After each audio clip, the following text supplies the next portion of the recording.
जन्म मुंबई का है। जैसे बहन जी ने कहा, झोपड़पट्टी में बड़े हुए, झुग्गी झोपड़ियों में। तो बचपन ट्रॉमेटिक रहा है बहुत, क्योंकि बहुत सारी गरीबी देखी है। 100 स्क्वायर फीट में हम 6 लोग रहते थे। घर में टॉयलेट नहीं था। रेलवे ट्रैक से लग लग के झोपड़े थे। और राइट वाला एरिया है, हिंदू मुस्लिम राइट वाला एरिया। तो बहुत कुछ देखा है, मैं उसमें नहीं जाऊंगा। और भगवान को नहीं मानते थे, नास्तिक थे, क्योंकि भगवान के नाम पर बहुत झगड़े देखे। दूसरी बात, हमारे घर में सभी भगवान को बहुत मानने वाले थे। लौकिक माताजी, पिताजी, भाई। महाराष्ट्र में वैसे भी गणेश को बहुत मानते हैं। तो हर महीने में एक संकष्टी चतुर्थी करके दिन होता है, जिसमें सबका उपवास होता था घर में। और विशेष वो प्रसाद, जो नैवेद्य बोलते हैं उसको, वो मोदक बनते हैं थे। तो घर में सबका उपवास रहता था, मैं नहीं रखता था, मुझे भूख लगती थी। तो घर वाले बोलते थे कहाँ से हमारे घर में पैदा हो गया, भगवान को भी मानता नहीं, उपवास भी करता नहीं है। तो मैं बहुत सारे प्रश्न पूछता था, जिसका उनके पास जवाब नहीं होता था। इंटर्नशिप करते थे तो सर्जन वो बाबा के बच्चे थे। तो हमारे साथ और भी डॉक्टर्स थे, थैंक यू वेरी मच जी। और भी बाबा के बच्चे थे, सॉरी, डॉक्टर्स थे, लेकिन मुझे साइड में लेके वो समझाने लगे कि अभी न्यूक्लियर वॉर होगा, तो जमीन का नाइट्रोजन कंटेंट बढ़ेगा। नाइट्रोजन बढ़ेगा तो खेती जल्दी आएगी, मेहनत नहीं होगा। मुझे इन सब बातों में कोई इंटरेस्ट नहीं था। तो मैं मन ही मन में बोलता था, बुढ़ा क्यों बोर कर रहा है। बिंदी के बारे में बताते थे, मैं ध्यान ही नहीं देता था, क्योंकि एक ही महीना पोस्टिंग करना है। पर बॉस थे, क्योंकि उनका सिग्नेचर चाहिए होता है, इसलिए हमको चुप रहना पड़ता है। लेकिन वो पीछे ही पड़ा, बोला ब्रह्मा कुमारी है। मैंने कहा होगी, अपने को क्या है। फिर बोला इनका हेडक्वार्टर माउंट आबू में। मैं हाँ हाँ करता था और अंदर से भागने की कोशिश करता था। उन्होंने कहा इनका शिविर है माउंट आबू में, आप आओ। मैंने कहा बूढ़ा है, भूल जाएगा। मैं कोई ना कोई बहाना देता था। पर बूढ़ा था लेकिन बीके था, ये नहीं पता था। तो रोज कुछ ना कुछ पूछते थे मेरे को, और मैं हर बार टालता था।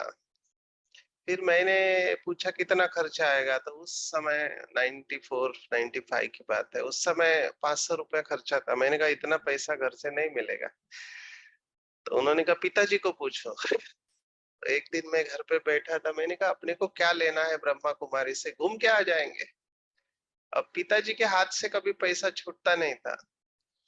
पर उस दिन उन्होंने, मैंने पूछा तो उन्होंने कहा हाँ जाके आओ। तो मुझे आश्चर्य लगा, ये कैसे हुआ। तो मैं घूमने के लिए गया था, उस समय ज्ञान सरोवर नहीं बना था। पांडव भवन में हमारा कोर्स था। तो जैसे ही पांडव भवन में कदम रखा, बाबा का मैजिक चालू हो गया। There is something known as deja vu phenomenon, if you heard. Deja vu करके एक इफेक्ट होता है पैरासाइकोलॉजी में। इसका मतलब होता है कि आपको याद आने लगता है सब कुछ, कि आप इधर पहली बार नहीं आए हैं। तो मुझे सब कुछ याद आने लगा। पांडव भवन देखा तो पांडव भवन के सभी बिल्डिंग्स याद आने लगे। मैंने कहा ये क्या हो रहा है, मैं तो पहली बार आ रहा हूँ यहाँ पे। सभी बिल्डिंग और उसके नाम। तो मैं साक्षी होके देख रहा था क्या क्या हो रहा है। तो बाबा ने खींच लिया। और हमारे साथ वीआईपी ग्रुप था, डॉक्टर्स और इंजीनियर्स थे। तो उनको ट्रीटमेंट थोड़ी अलग मिलती थी, तो वो लोग पवित्रता के ऊपर बहुत डिबेट कर रहे थे। और मैं उनको समझाता था कि क्यों जरूरी है। तो वो मुझे कहते तुम तो अभी आए हो, तुम भी हमारे साथ आए हो, तुमको क्या पता है। तो कटिंग शॉर्ट द स्टोरी, मैं उधर ही डिसाइड किया कि जीवन अभी इसके लिए ही देना है। नहीं तो मेरा फॉरेन जाने का फाइनल था, यूएस एमएलई देके अमेरिका में सेटल होने का। लेकिन उधर सब चेंज हो गया। राह चलते ब्राह्मण फंस गया। तो घर पे आया, घर पे आते ही माताजी को बोला कि आज से मैं नॉनवेज, हम कोंकण वाले, गोवा की तरफ वाले, तो हमको हफ्ते में 4-5 दिन तो नॉनवेज लगता ही है। तो मैंने कहा आज से नॉनवेज नहीं खाएंगे, प्याज लहसुन भी नहीं खाएंगे। तो सब लोग हंसने लगे घर वाले, क्योंकि उनको पता था ये मछली के बगैर रह नहीं सकता है। तो मुझे ऐसे दिखा दिखा के खाते थे, मैं भी पक्का रहा। धीरे धीरे उन्होंने देखा कि ये पक्का होते जा रहा है, तो उनको डर लगा कि इसको इतना पढ़ाया लिखा है, अब ये सन्यासी बन जाएगा। तो हमारी माता जी लीडर थे, शिवसेना पार्टी अगर आपने नाम सुना है, उसकी शाखा प्रमुख थे।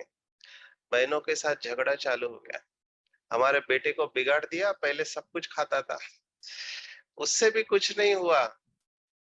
तो फिर उन्होंने मिनिस्टर को फोन किया और कहा कि इनके ऊपर प्रेशर लाओ, हमारे बेटे को जाने से रोको। मिनिस्टर ने फोन किया, देखो बहनों, आप सेवा अच्छा करते हो, लेकिन इस लड़के को मत लेना। बहनें भी हमारी होशियार, उन्होंने कहा ये लड़का बहुत जिद्दी है, हमारा भी कहना नहीं मानता, आप ही समझाओ। वहां से भी कुछ नहीं हुआ, तो कुछ माताओं ने कान भर दिए। माताओं में डेटा ट्रांसफर बहुत अच्छा होता है। तो उन्होंने कहा इसको कुछ तो खिलाया है, ब्रह्मा कुमारियों ने खाने में से कुछ खिलाया है, ये बाहर का है। बाहर का समझते हैं? बाहर का माना, बाहर का माना क्या? जादू टोना। इसके अंदर भूत है, इसका भूत उतारना पड़ेगा। तो मुझे पुरुषार्थ करना था, क्योंकि 2000 की विनाश की डेट थी कैलकुलेशन के हिसाब से। तो हमने कहा यहाँ रह के कुछ नहीं होगा, तो मैं गुजरात गया था प्रैक्टिस करने अंकल के पास। तो मुझे एक दिन फोन किया, घर में पूजा है तुम आ जाओ। मैंने कहा होगी कोई सत्यनारायण की पूजा। तो मैं आया तो देखा बहुत बड़ा डेकोरेशन, मंडप, सभी रिश्तेदार आए थे। मैंने कहा बहुत बड़ी पूजा है, होगी कोई, अपने को क्या लेना देना है। थोड़ी देर में पता चला कि मेरी ही पूजा है। मुझे इसलिए नहीं बताया था क्योंकि मैं आऊंगा नहीं। तो मैं थोड़ा डिस्टर्ब हो गया था। फिर मैंने देखा माँ बाप ने बहुत खर्चा किया है, इसलिए बैठ गया। तो वो यज्ञ रचते हैं ना, यज्ञ, उसमें तिल जौ समिधा, भूत उतारने के लिए क्या क्या करते हैं मुझे नहीं पता। तो मैं देख रहा था, मैंने सुना था कि वो धुआं करते हैं मिर्ची का, और वो एक लकड़ी होती है उससे मारते भी है। तो मैं देख रहा था कहीं रखा है क्या, तो नहीं दिखा मेरे को, सोचा कोई डिस्काउंट मिला होगा, डॉक्टर हूँ इसलिए। तो 4 पंडित आए थे, साउथ इंडियन ब्राह्मण्स, और वो यज्ञ रचा था। मैंने उस पंडित को पूछा कि ये सब क्यों करना चाहिए। तो वो कह रहा है मैं 30 साल से यज्ञ कर रहा, मुझे आज तक ये सवाल किसी ने नहीं पूछा। मैंने कहा मेरे बारे में हो रहा है तो मैं जानना चाहता हूँ, इट इज माई राइट। तो उसने कहा अभी इसको क्या जवाब दे। तो साइंटिफिक जवाब देना चाहिए। उसने कहा ग्रहों का हमारे ऊपर प्रभाव रहता है, तब हम क्या करते हैं हमको समझ में नहीं आता, तो ग्रहों को शांत करने के लिए यज्ञ है, ग्रह शांति। मैंने कहा ग्रह जड़ है या चैतन्य है? उन्होंने कहा जड़ है। दूसरा सवाल, आत्मा जड़ है या चैतन्य है? बोला आत्मा चैतन्य। फिर मैंने कहा जड़ का चैतन्य के ऊपर प्रभाव पड़ेगा या चैतन्य का जड़ के ऊपर पड़ेगा? मैंने कहा संकल्प से सृष्टि चलती है। तो सब लोग सुन रहे हैं। माता जी को गुस्सा आया, बोला तू क्या अपने आप को बहुत होशियार समझता है, चुपचाप बैठ। तो मैं चुप हो गया। उन्होंने 3 घंटा जोर जोर से मंत्र पढ़े, 2-3 घंटा, मुझे याद नहीं आ रहा है। एक तो पंखा बंद और धुआं मेरे तरफ, और वो मंत्र का पानी देते थे पीने को। मैंने सुना था मंत्र के पानी में कुछ ताकत होती है। मैं तो नया नया था, मुझे कुछ पता नहीं था, भक्ति का कुछ एक्सपीरियंस नहीं है। तो आचमन बोलते हैं उसको संस्कृत में। ऐसे हाथ में लेता था, मैं दृष्टि देता था, दृष्टि देके पी जाता था। तो वो सोचते थे ये देखता क्यों है पानी की तरफ। अब मुझे भी पता नहीं था कि बाबा की याद में दृष्टि देना है। मैंने देखा था, मैंने पी के सब पहले दृष्टि देते फिर पीते हैं। तो मैं डिस्टर्ब हो गया, टू बी वेरी फ्रैंक, क्योंकि सब मेरी इच्छा के विरुद्ध हो रहा था। मैंने सोचा इधर रुकना ही नहीं है, मैं वापस जाऊंगा। रेलवे स्टेशन गया तो मुझे थॉट आया कि बच्चे वो आत्माएं तुम्हारे पास आए हैं, उनको खाली हाथ मत भेजना। मैंने कहा मैं क्या कर सकता हूँ? मुझे लगा मेरे ब्रेन के ऊपर इफेक्ट आ गया है मंत्र का। फिर वो थॉट आया कि बच्चे वो आत्माएं तुम्हारे पास आए, उनको खाली हाथ मत भेजना। 2-3 बार थॉट आया तो मेरे से रहा नहीं गया, मैं वापिस आया। तो देखा ये पंडित टैक्सी में बैठ के जा रहे थे। कहाँ से शक्ति आई पता नहीं। मैंने वो पंडित को कहा कि मैंने आपका कहना माना, मैं यज्ञ में बैठ गया। अभी आप मेरा कहना मानो, आप मेरे साथ ब्रह्मा कुमारी सेंटर पर चलो। माता जी ने सुना, पहले से ही गुस्सा था, हाँ इनको भी लेके जाओ ब्रह्मा कुमारी के पास। वो पंडित सात्विक था, उसने देखा इस लड़के में कुछ तो बात है। उसने कहा मैं देखना चाहता हूँ ब्रह्मा कुमारी क्या है। मैंने कहा चलो। टैक्सी सेंटर पर, तो हमारा विक्रोली में गार्डन है बहुत अच्छा, बाबा की झोपड़ी है। तो बाकी के 3 पंडित नहीं आए, लेकिन एक ये जो मुख्य पंडित था, मोटा था, उसको बाबा के सामने बिठाया। ऐसे किरणों वाला चित्र था। मैंने कहा 2 मिनट बैठेगा, ये बिंदी है, ये परमात्मा है, इससे शक्ति मिलती है, बस इतना मैंने कहा। मुझे लगा 2 मिनट में उठ जाएगा। वो पंडित उठने को ही तैयार नहीं वहां से। बाहर टैक्सी हॉर्न बजा रही है। मैंने पीछे से हिलाया, भाई साहब चलना नहीं है क्या? उसने कहा क्या और नहीं बैठ सकता? मैंने कहा बैठो, तुम्हारा ही घर है। वो पंडित लंबे समय तक बाबा के सामने बैठा और बाहर निकलते समय ऐसे हाथ जोड़ा मेरे आगे, बोला डॉक्टर साहब आपका बहुत बहुत शुक्रिया। मैंने कहा क्या हो गया? तो उसने कहा डॉक्टर साहब मुझे 2 साल से एक बात का बहुत टेंशन था, मेरी शांति करने आया था। 2 साल से एक बात का बहुत टेंशन था, इधर आया, मेरा 2 साल का टेंशन 2 मिनट में खत्म हो गया। जो मेरी शांति करने आया था, बाबा ने उसकी शांति कर दी। तो मैंने उसको बाबा का लिटरेचर दिया, खुश था। और मुझे जाते समय कहा डॉक्टर साहब आप सही रास्ते पर हो, इसको छोड़ो मत, इसको कंटिन्यू करो, अच्छा रास्ता है। तब से घर वाले शांत हो गए, हमारे घर वाले। ऐसे बाबा ने बहुत चमत्कार अनुभव कराए। मैंने ये सब चमत्कार, जो मुझे नहीं पता पिछले जन्म का कुछ होगा, मैंने ये किताब में लिख रहे थे। ये जो बहन जी ने कहा ना, समस्याएं बहुत आई लाइफ में, अभी भी चलते रहते हैं, लेकिन हर समस्या से बाबा कैसे निकलता है मुझे पता नहीं चलता है। मैं आपको ज्यादा नहीं सुना पाऊंगा, पर आपका कॉन्फिडेंस बढ़ेगा ऐसी बातें सुनाता हूँ। ये 2000 साल की बात है। मैं रैली में जा रहा था दिल्ली से कलकत्ता। तो नए नए थे, लेकिन सेवा का बहुत शौक आज भी है। तो हम दिल्ली से निकले यूपी बिहार, और श्री फोर्ट में ही लॉन्चिंग था उसका, अगर आपको याद हो 2000 साल में। और यहाँ से गाजियाबाद करके यूपी लखनऊ पहुंचे। तो हमारे ग्रुप में सीनियर डॉक्टर गिरीश पटेल थे। वो लखनऊ आके बीमार पड़ गए। अभी बहुत इंपॉर्टेंट प्रोग्राम था। दीदी ने कहा सचिन भाई इंपॉर्टेंट प्रोग्राम है, गिरीश पटेल तो बीमार है, तुमको जाना पड़ेगा। मैंने कहा ठीक है मैं जाऊंगा। वहां मैं गया, बलरामपुर हॉस्पिटल है, ऐसे ऑडिटोरियम बैठा है, सभी सीनियर डॉक्टर गले में स्टेथोस्कोप डाल के बैठे। माना बहुत इंपॉर्टेंट प्रोग्राम था, वीआईपी। तो उधर जाके मुझे टेंशन आ गया। टेंशन क्यों आया? 2 बात का टेंशन आया। एक, मैं सोचा डॉक्टर्स को तो सब कुछ पता होता है तंबाकू के बारे में, it was all India campaign against tobacco. मैंने कहा इनको क्या बताने का। दूसरा टेंशन का कारण, उस समय मेरा अंग्रेजी इतना अच्छा नहीं था और मुझे अंग्रेजी में बोलना था। अब तीसरा टेंशन का कारण, वहां की टीचर, सॉरी, वो टीचर आके मुझे कहती है सचिन भाई बहुत खर्चा किया, अच्छा प्रोग्राम होना चाहिए। और डर गया मैं। बहनें सोचती है इन्वेस्ट किया है तो रिटर्न आना चाहिए। तो उस दिन मुझे पोडियम का फायदा पता चला। पोडियम होता है पता है, जिसके पीछे छिप के बात करते हैं। तो इसके ऊपर का दिखाई देता है, नीचे का कुछ दिखाई नहीं देता है। तो मैं अंदर कांप रहा था, किसी को दिखाई नहीं दे रहा था क्योंकि मैं डरा हुआ था। भगवत गीता पहले अध्याय में श्लोक है, सीदंती मम गात्राणि मुखम च परिशिष्यते। गात्र कांप रहे हो, मेरी वो अवस्था थी। लेकिन हर वक्त मैं अभ्यास करता था, बाबा का आह्वान करता था कि बाबा ये शरीर आपका है, आत्मा आपकी है, सामने बैठे हुए बच्चे आपके हैं, सेवा आपकी है, करना आपको है। ये 5 बातें मैं हर सेवा के पहले याद करता। उस वक्त भी किया, बोलना चालू किया। 2 मिनट के बाद मैं देख रहा हूँ मेरा मुंह ऐसे हिल रहा है। मैंने कहा मेरा मुंह हिल रहा है, मैं कैसे देख रहा हूँ?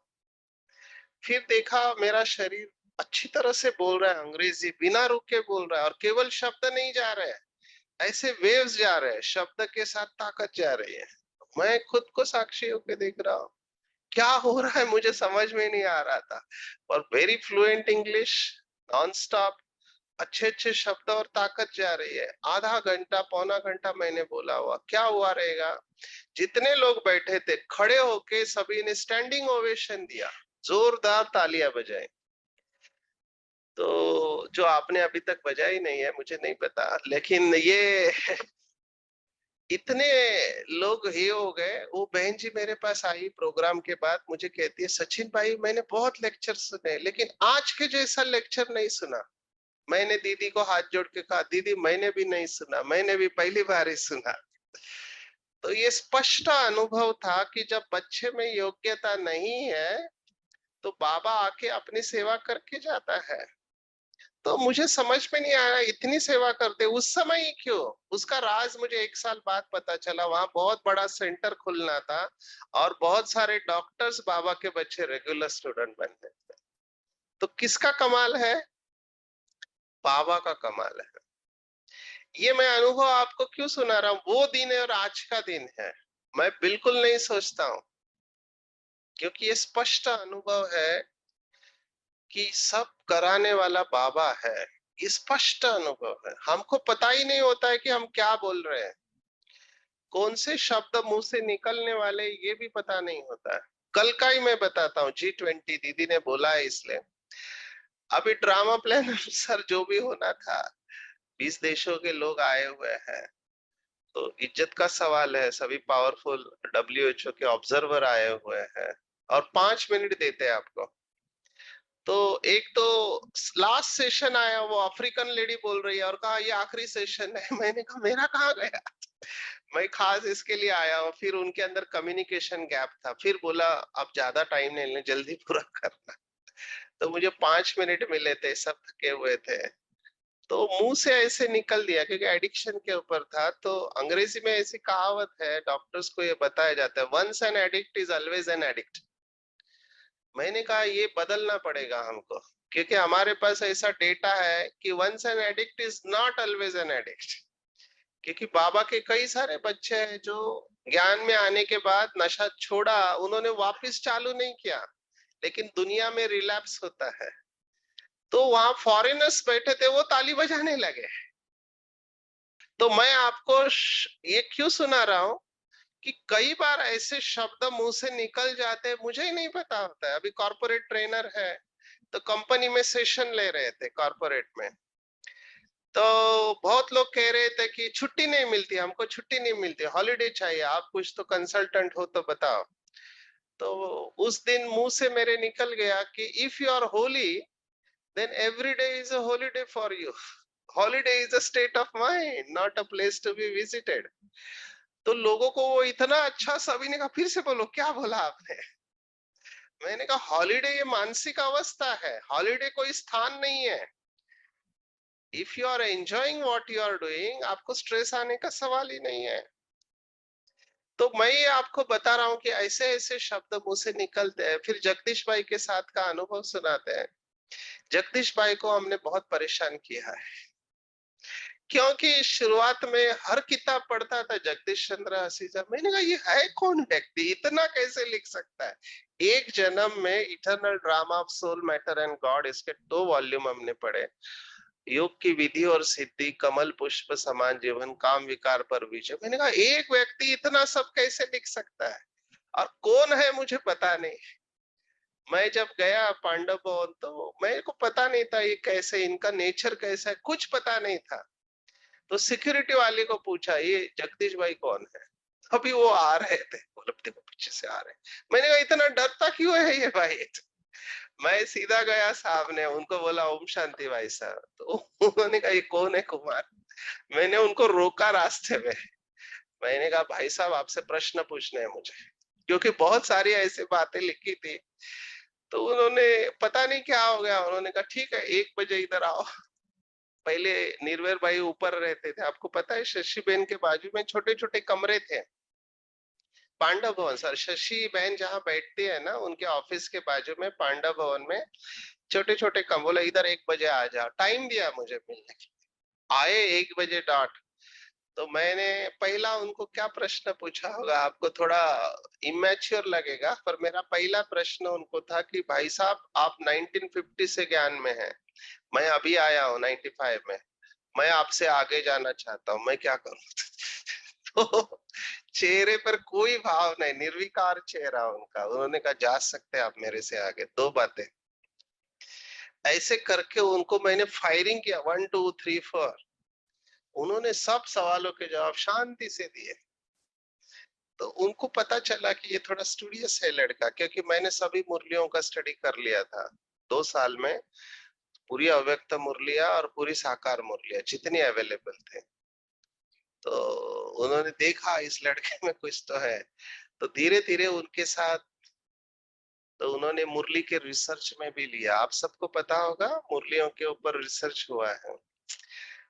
ये मुरली आजकल जो आती है ना, ये जेरॉक्स मुरली है। पहले साइक्लो स्टाइल मुरली होते थे, तो मुझे वो ओरिजिनल कॉपी मिलते थे। लेकिन उस समय बुद्धि इतनी, कभी ऐसा नहीं लगा कि इनका जेरॉक्स करके रखो अपने पास। उस समय मुरली आज की तरह नहीं मिलती थी, सेंटर पे आना पड़ता था और दीदी बोलेगी पहले बाबा के कमरे में बैठो फिर मुरली मिलेगी, और मुरली लेके नहीं जा सकते, ना जेरॉक्स मिल सकता है। आजकल तो ओपन सोर्स हो गया है। तो पहले के साइक्लो स्टाइल मुरली में बहुत सारे राज खोले हुए हैं।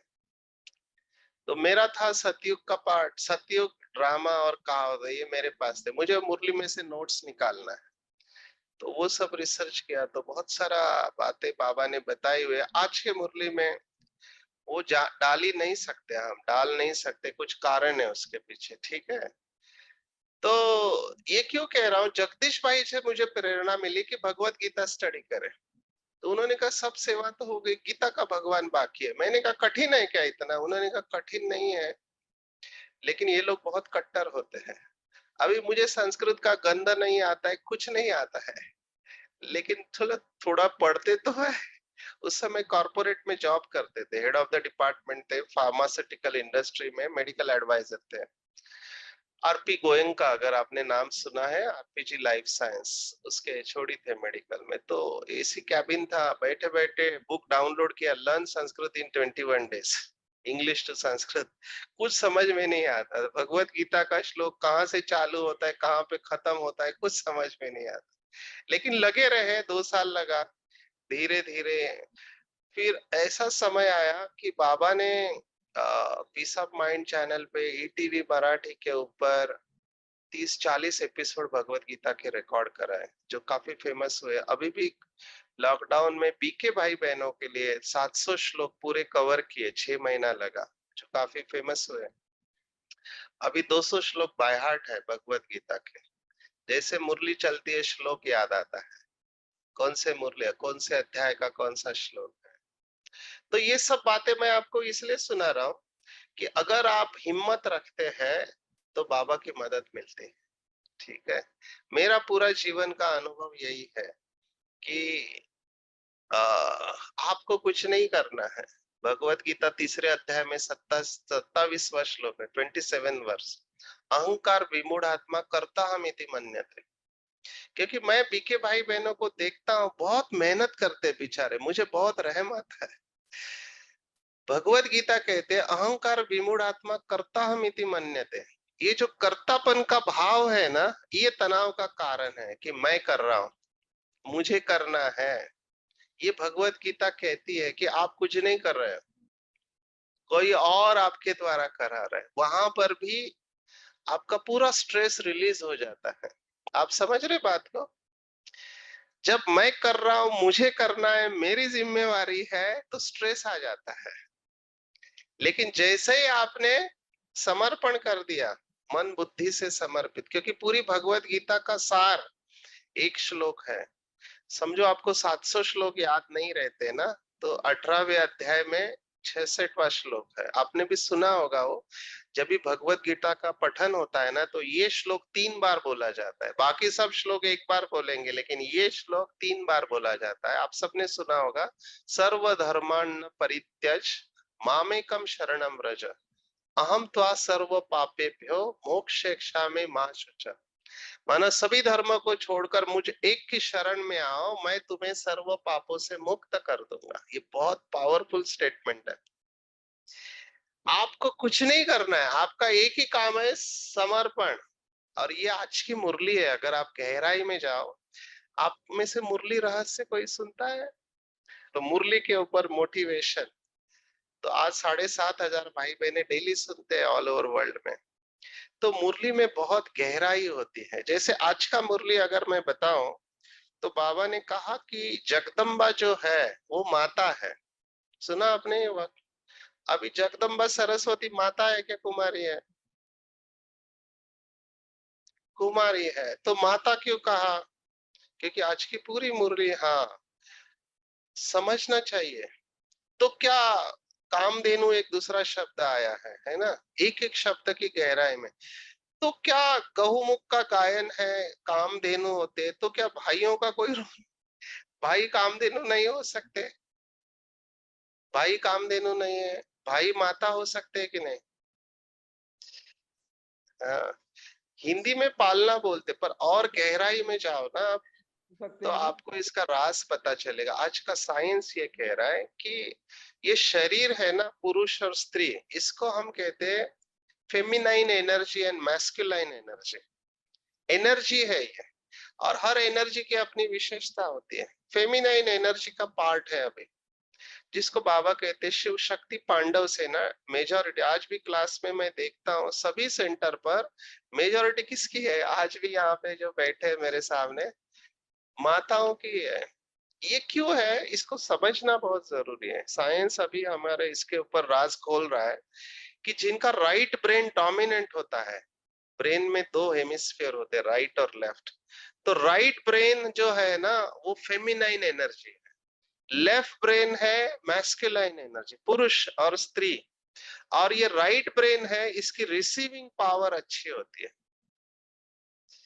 मेडिटेशन में शक्तियों को ग्रहण करना, वैसे भी लौकिक में अगर आप समझदार हो, मैं अंग्रेजी शब्द इस्तेमाल कर रहा हूँ, मैं उसके विस्तार में नहीं जाऊंगा क्योंकि उसके लिए बहुत पवित्र बुद्धि चाहिए। Male is a donor and female is a receiver. अगर आप गहराई में जाओ, male is a donor and female is a receiver, तो इनका रिसीवर बहुत पावरफुल होता है। परमात्मा की शक्ति खींचने के लिए आपको राइट ब्रेन चाहिए। तो वो सब बाबा के बच्चे, लौकिक अलौकिक में दोनों की बात कर रहा हूँ, राइट ब्रेन डोमिनेंट वाले सभी माताएं हैं, क्योंकि वो परमात्मा की एनर्जी को रिसीव करते हैं, रिसीव करके टेलीकास्ट करते हैं। आप समझ रहे बात को? ये सभी कामधेनु है क्योंकि वो सबकी मनोकामनाएं पूर्ण करते हैं। तो हम साउथ में एक वेल्लोर करके स्थान है, सुना आपने? तमिलनाडु में, वहां की विशेषता क्या है? हाँ, मेडिकल है नहीं, एक मंदिर है उधर, एक गोल्डन का टेम्पल है। Golden temple. हाँ, बराबर बोले, नारायणी का मंदिर है। नारायण। तो मुझे लगा होगा, हमारी रैली चल रही थी, हम लीड कर रहे थे वहां पे। वो इस अमृत सर्कल जैसा नहीं है, सोने का पानी ने परत है इतनी मोटी चढ़ी हुई, और वो चमकता है चंद्र के प्रकाश में, देखने जैसा स्थान है। पर आप ऐसे उंगली से खरोच के निकाल नहीं सकते क्योंकि उससे दूर रखा हुआ है आपको।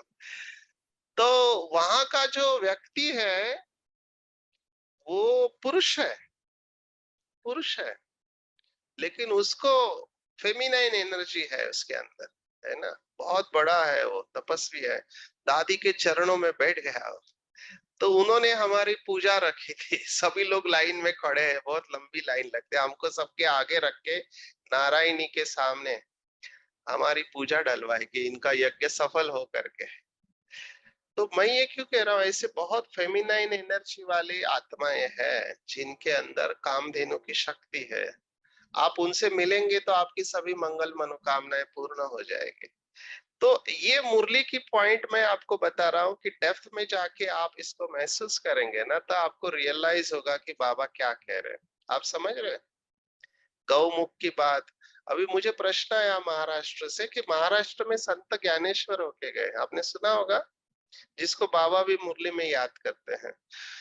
16 साल का बच्चा, आज की हिसाब से 10th स्टैंडर्ड में पढ़ने वाला, जिसको भी भगवत गीता में मास्टरी करना है उसको ज्ञानेश्वरी पढ़नी चाहिए, क्योंकि उन्होंने 700 श्लोक को 9,000 श्लोक में ट्रांसफर किया है। 9,000 लोग पीएचडी करते हैं, बाबा की सभी मुरली की बातें बहुत गहराई से ज्ञानेश्वरी में आई है।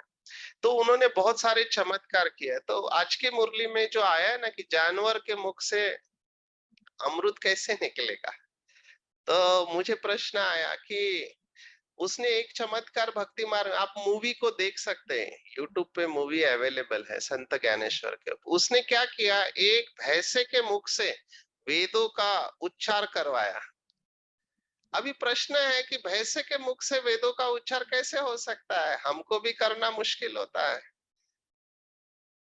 तो ये प्रश्न मुझे महाराष्ट्र में पूछा गया। मैंने कहा भैंसा वेदों का उच्चार करना कठिन है, लेकिन जो भैंस बुद्धि वाले हैं उनके मुख से वेदों का उच्चार आ सकता है। And I am the classical example.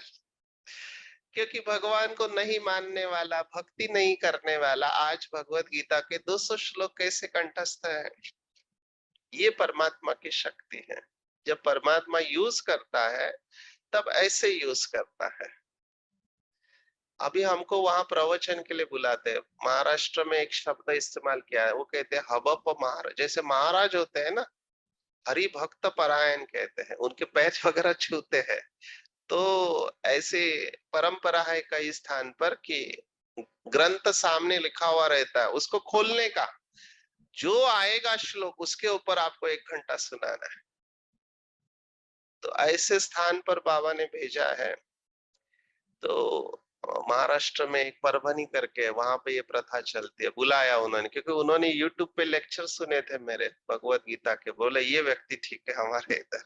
तो मैंने खोला और मेरे को श्लोक आया मराठी में।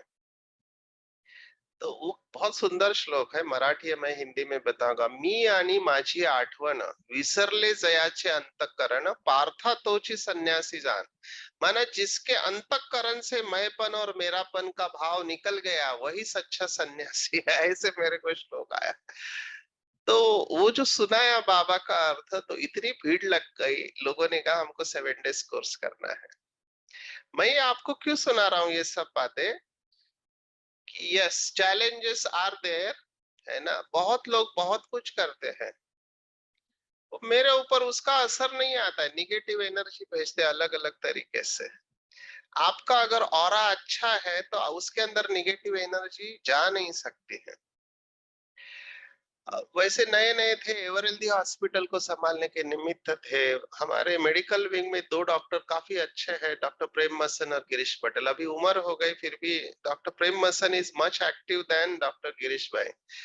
तो एक ट्रेनिंग हमने रखा था टीचर्स के लिए। पूरे भारत से 300 टीचर्स आई थी ज्ञान सरोवर में। आप में से किसने अगर सुना हो, स्मार्ट का training, stress management and right thinking. तो मुझे बोला इन्होंने, सचिन भाई आपको सुना हो गया? मैंने कहा आप जो बोलो सुनाएंगे। तो मुझे टॉपिक दिया साइंस ऑफ मेडिटेशन।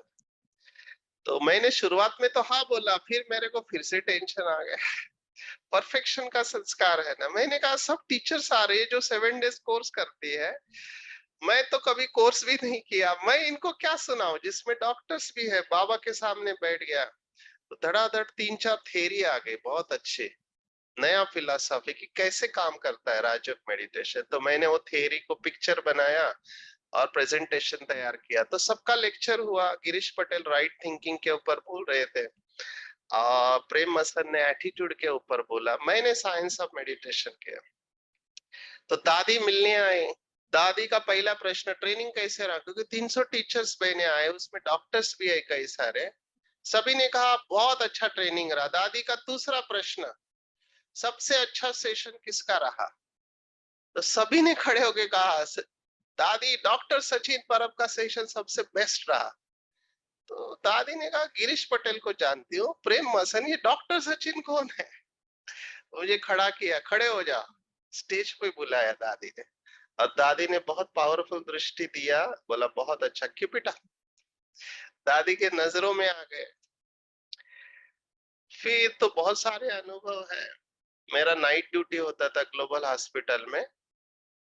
तो नाइट ड्यूटी करके मैं जा रहा था, तो तभी पता चला दादी आ रही है, दिवाली का दिन है। तो दादी लिफ्ट में घुस गई।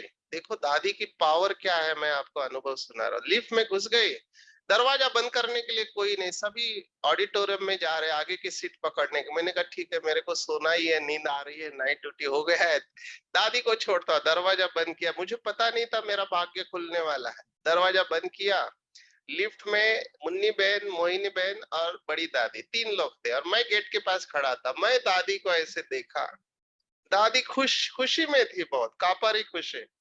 दादी ऐसे गर्दन हिलाती थी, अगर आप नोटिस किया होगा प्रकाश मणि। दादी ने मुझे देखा, केवल ऐसे देखा, और मैं अशरीरी अवस्था में चला गया, पूरा बॉडीलेस स्टेज में चला गया। एकदम आनंद का अनुभव मुझे होने लगा, माना देहभान भूल गया मैं। माना ब्लिस को, आप ब्लिस करके एक शब्द है, वो अनुभव मुझे होने लगा और मैं भूल गया मैं कहाँ पे हूँ। थोड़ी देर बाद आवाज आया, दरवाजा खोलो। आप सबको पता होगा किसने बोला होगा। तभी मैं, हाँ, तभी मैं धरती पर आया और मैंने देखा लिफ्ट रुक गई है, दरवाजा खोलना है। तब दरवाजा खोला। ये दादी की पावर थी कि दृष्टि से मेरे को उड़ा दिया। कैसे हुआ मुझे नहीं जानता, पर ऐसा अनुभव मुझे आज तक नहीं हुआ है। अमृत वेले होता है रिलैक्सेशन, एकाग्रता, लेकिन ऐसा अनुभव नहीं। आनंद स्वरूप की अवस्था। दादी पांडव भवन में बैठी थी एक बार, मैंने देखा सभी दादियां बैठी, चंद्रमणि, रतन मोहिनी, सभी सीनियर लोग बैठे थे, पर दादी की चमक कुछ और थी। तो मेरे बाजू में एक शैलेन भाई था, लंदन का कुमार, हम दोनों दादी को देख रहे थे। हमने कहा दादी में कुछ तो पावर है, तो दादी ऐसा क्या पुरुषार्थ करती होगी, मेरे मन में आया। उसने कहा बहुत अच्छा सवाल, चलो जाके पूछते हैं। मैंने कहा नहीं, सभी लोग बैठे हैं। वो हिम्मत करके मेरे को लेके गया, दादी को पूछा, दादी इतने सारे लोग थे, आपको ही क्यों चुना?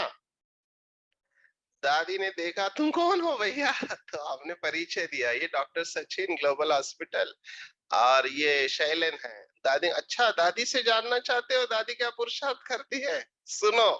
दादी ने 4 बातें बताई और हमारा जीवन बदल गया। दादी ने कहा नंबर 1, दादी हमेशा ध्यान में रखती है कि माया का जो बीज है, पेड़ है, उसका बीज है मैंपन और मेरापन। नंबर 2, दादी हमेशा ध्यान में रखती है करण करावनहार बाबा है, दादी निमित्त है। नंबर 3, दादी हमेशा ध्यान में रखती है see father and follow father, do not see brother and sister. और दादी हमेशा लाइट के कार में रहती है, लाइट के कार में। समझा दादी को क्यों चुना? ये 4 जैसे कि हमको महामंत्र मिल गए, आज तक ये 4 बातें दिमाग में फिट है और बहुत अच्छा अनुभव होता है इसके वजह से। मैं यहाँ पे रुकना चाहूंगा। Thank you very much. ओम शांति।